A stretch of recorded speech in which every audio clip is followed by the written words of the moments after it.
Este año hemos querido hacer algo diferente, hemos querido introducir una novedad, que era traer a 3 personas, como tú y como yo, 3 personas normales, extraordinariamente humanas, que es lo más interesante, pero que han hecho cosas realmente significativas, cosas que han marcado la diferencia.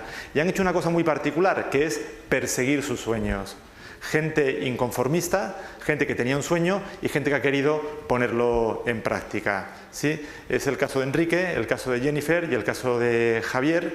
Yo les he pedido, porque en el caso sobre todo de Enrique y Jennifer no son conferenciantes. El caso de Javier, a pesar de lo joven que es, ha dado tantas conferencias que casi, pero me dice que no, con la cabeza también, ¿no? No es por tanto lo que me interesa el tema de la calidad de la ponencia, como el que nos cuenten desde el corazón lo que ha sido su experiencia, en el deseo de que su experiencia nos inspire a todos los demás también a perseguir nuestros sueños, a pesar de la que está cayendo y en los años que estamos viviendo. Os quería presentar a Enrique, que va a hacer esta primera ponencia. Enrique es abogado, es máster en dirección de empresas, es experto en gestiones internacionales, ha trabajado una parte muy importante de su vida gestionando proyectos de la Unión Europea en América Latina, consiguiendo que los proyectos, ese dinero que daba la Unión Europea, realmente tuviera un sentido y realmente sirviera para lo que estaba destinado. Y tenía un sueño que era crear un lugar para él.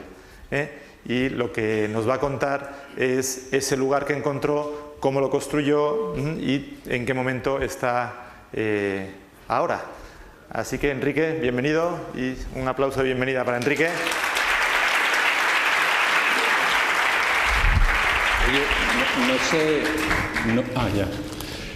Bueno, buenos días, y sí, es un sueño que tuve y que poco a poco he hecho realidad.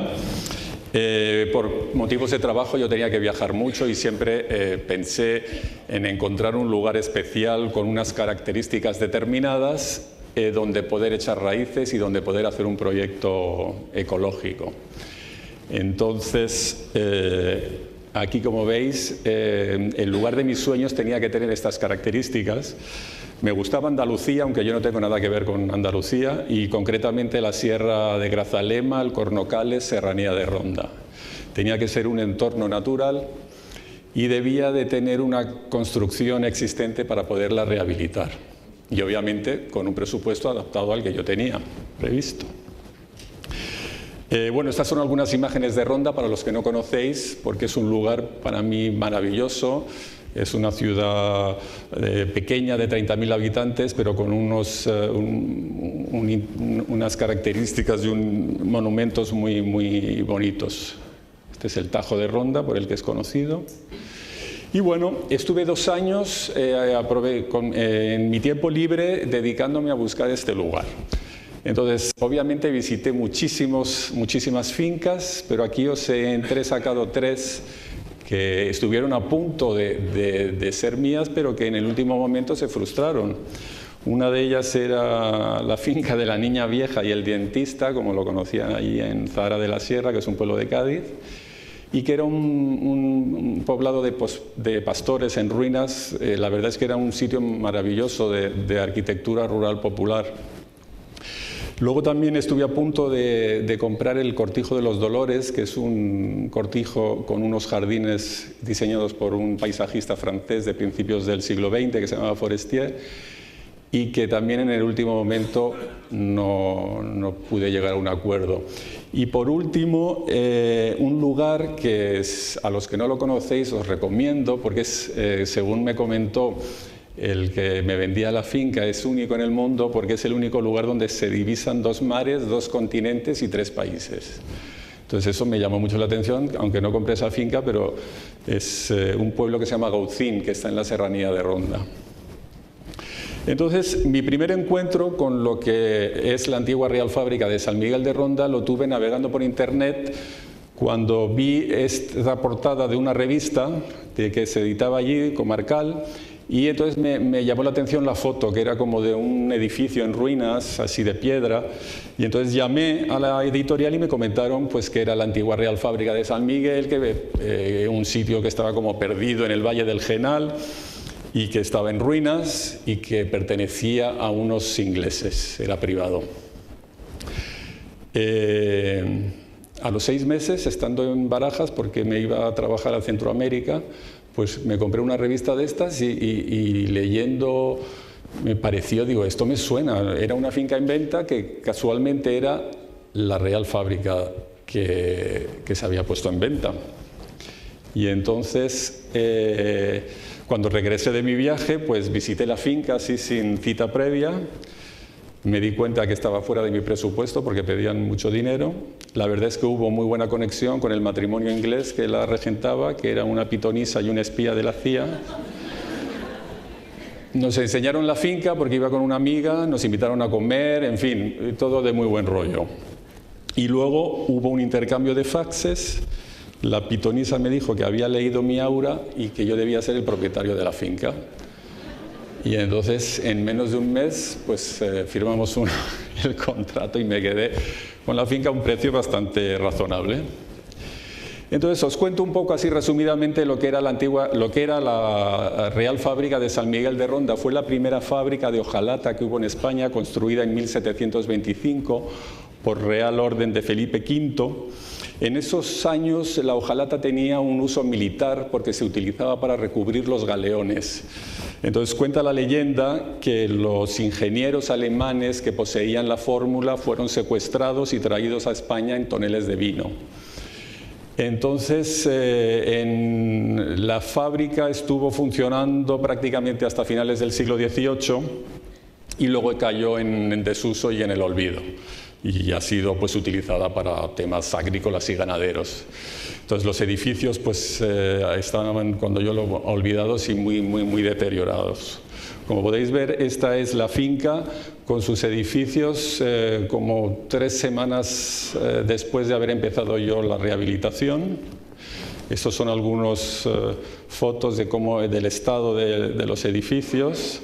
Esta es lo que era el poblado de los trabajadores, esto era la iglesia, esto era el cuarto de los secretos donde se aplicaba la fórmula y la blanquería, y esta era la fábrica donde se laminaba la hojalata.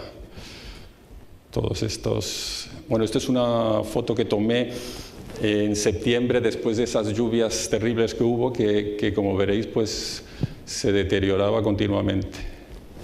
Entonces, cuando compré la finca, pues siempre, ¿verdad?, tus amigos, familiares y personas, pues siempre intentan prevenirte un poco del jardín donde te has metido, ¿no?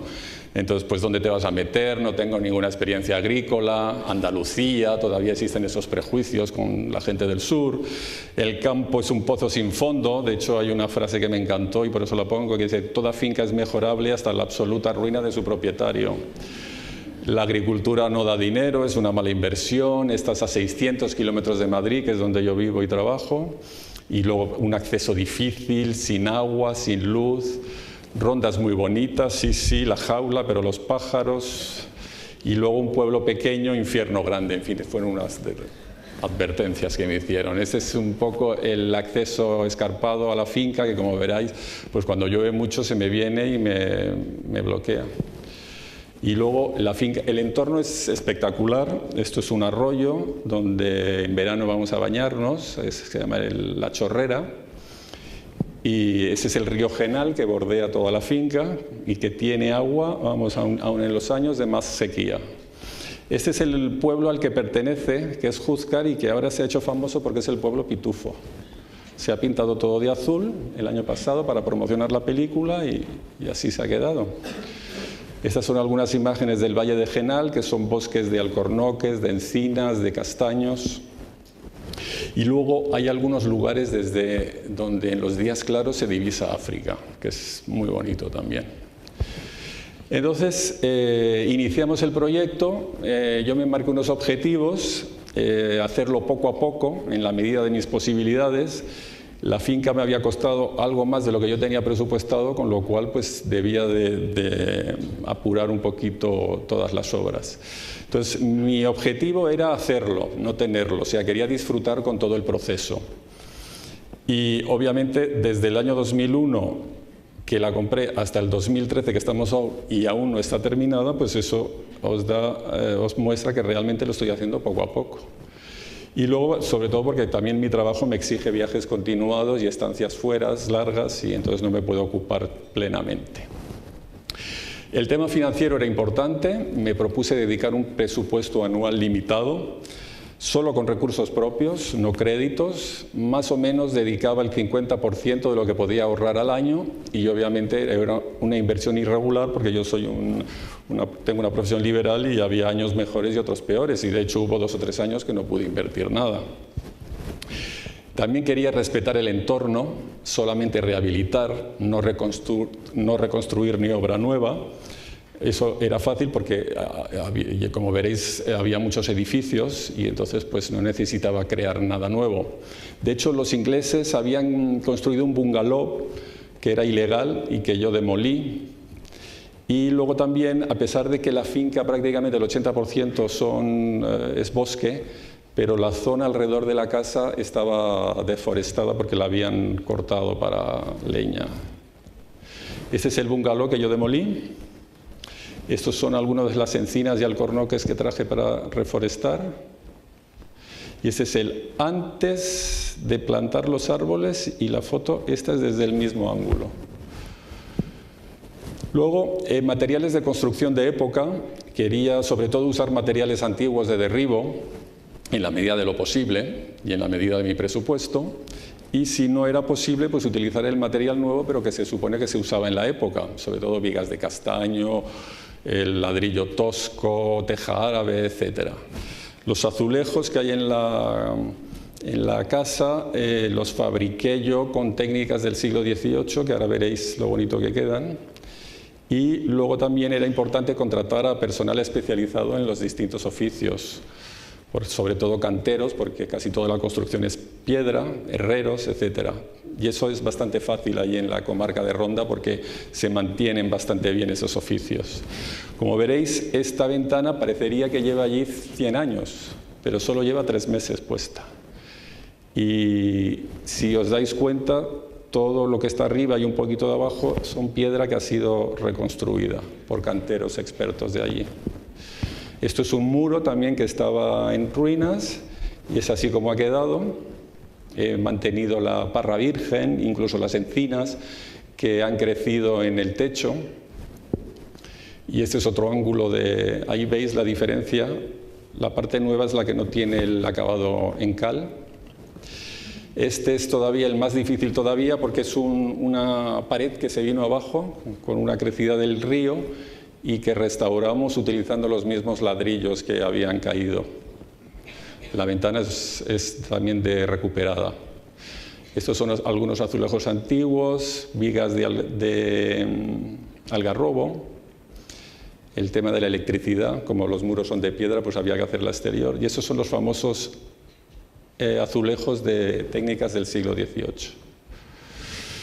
Luego, para la reconstrucción seguimos planos y estructuras originales. La Real Fábrica de Hojalata y sus adherentes se hizo por concesión real y en el Archivo Histórico Nacional de Simancas está toda la documentación, pero toda, hasta cartas de los arquitectos quejándose a la corte, en fin, toda la documentación completísima.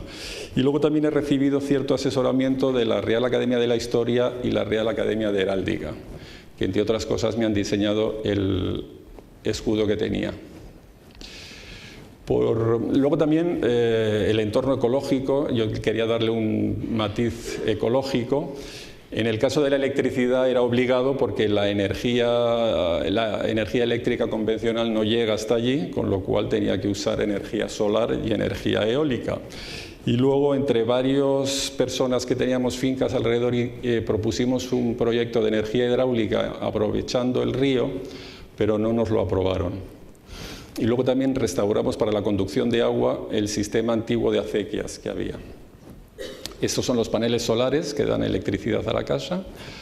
Ese, si veis, a un lado de la foto está el molino de viento, y estas son las acequias que se recuperaron. Y por último, uno de los objetivos principales era disfrutar el proceso, porque de eso se trataba, ¿no? Y entonces, pues, a pesar de que yo no soy andaluz ni nada, pues quería integrarme en el pueblo y en la comarca, cosa que creo he conseguido.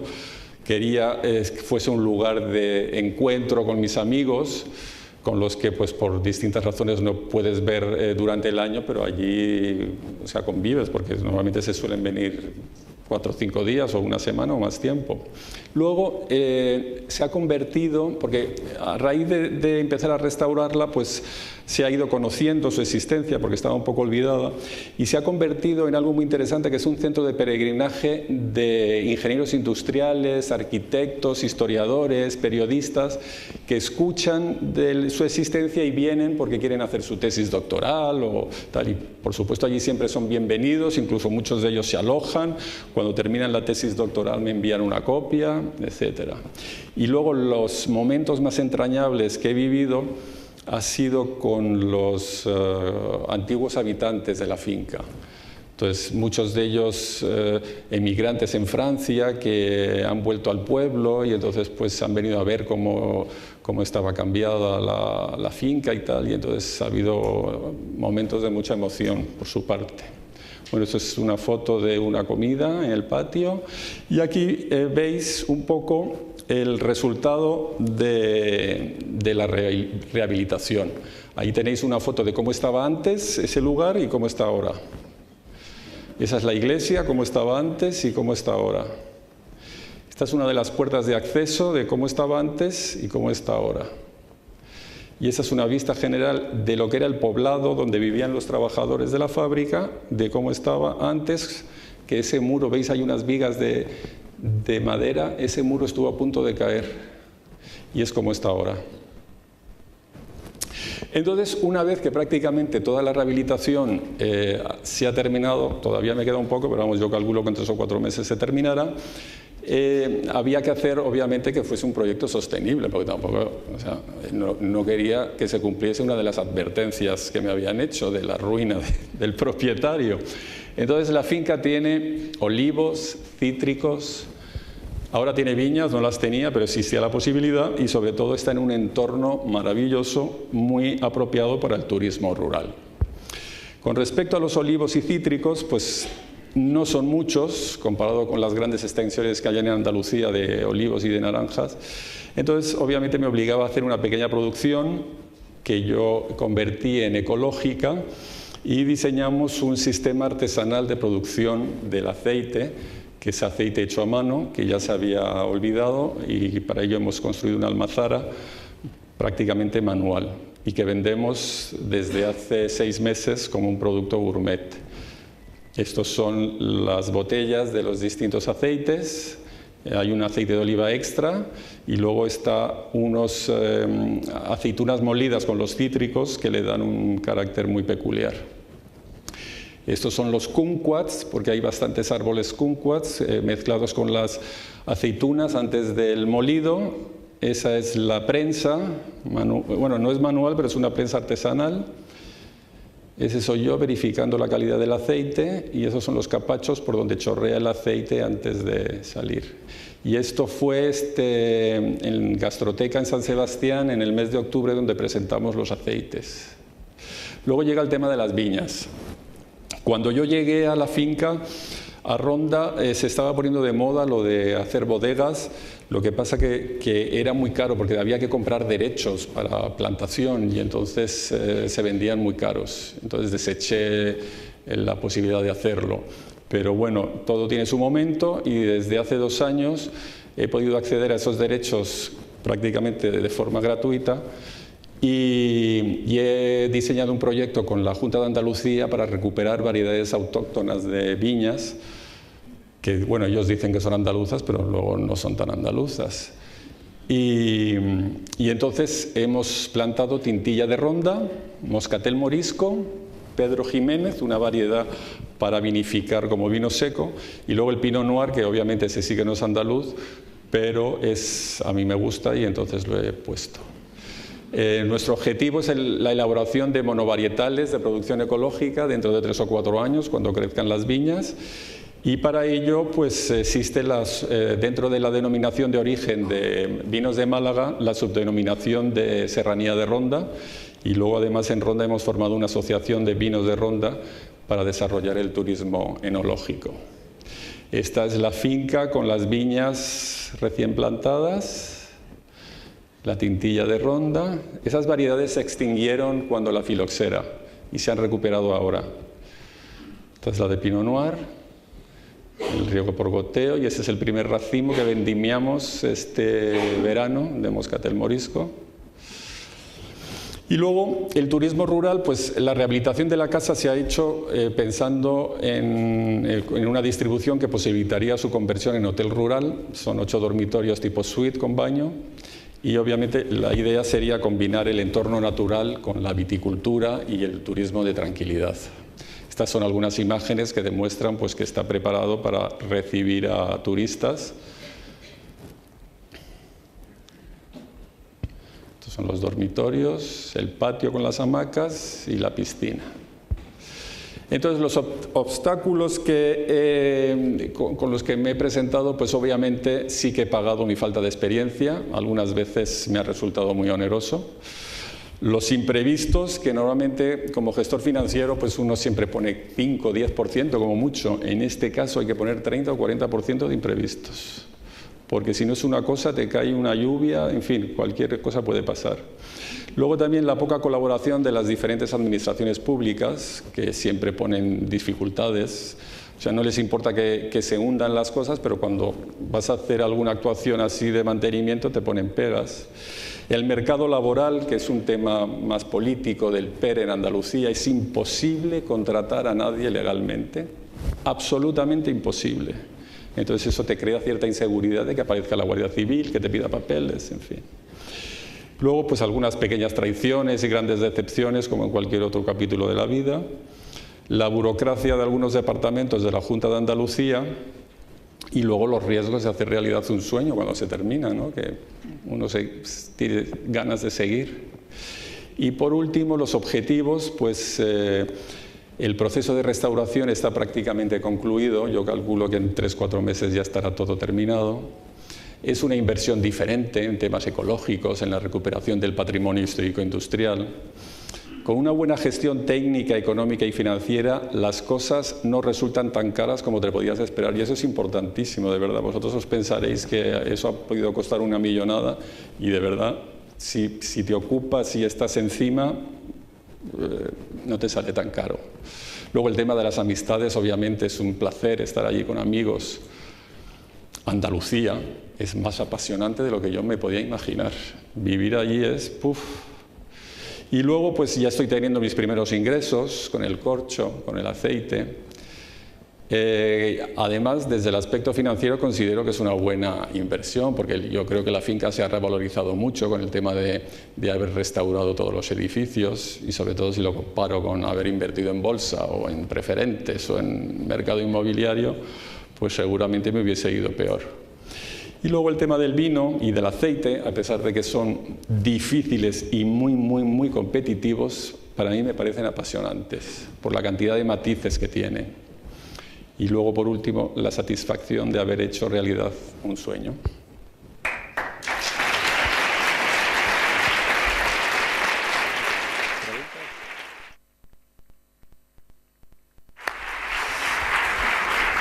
Muy bien. Fenómeno. ¿Qué os ha parecido? ¿Envidiable? Sí. Chicos, empezando de cero total, poquito a poquito, construyendo. Fíjate, ¿cuáles son las 2 preguntas que se te ocurren? ¿Qué tienen sentido con lo que nos acaba de contar Enrique? ¿En cuánto la vende? Puede ser una. No, que en cuánto la vendes, te dicen. No la vende. Está el mercado muy mal ahora. Tendría que bajar el precio. Ok. Ahora fíjate, para mí una pregunta que se me ocurre, que os quería hacer es, este era el sueño de Enrique. Es el de Enrique y es intransferible, ¿verdad? La pregunta es, ¿cuál es el nuestro? Evidentemente. Y la segunda pregunta es, ¿si Enrique ha podido hacerlo? ¿Verdad? Ahora, ¿qué crees que fue fundamental para que Enrique pudiera hacer esto? ¿Cuál dirías que fue? Seguro que es multifactorial, son muchos capítulos, pero ¿qué crees que fue determinante para que Enrique pudiera hacer todo esto que ha hecho? Creer que era posible,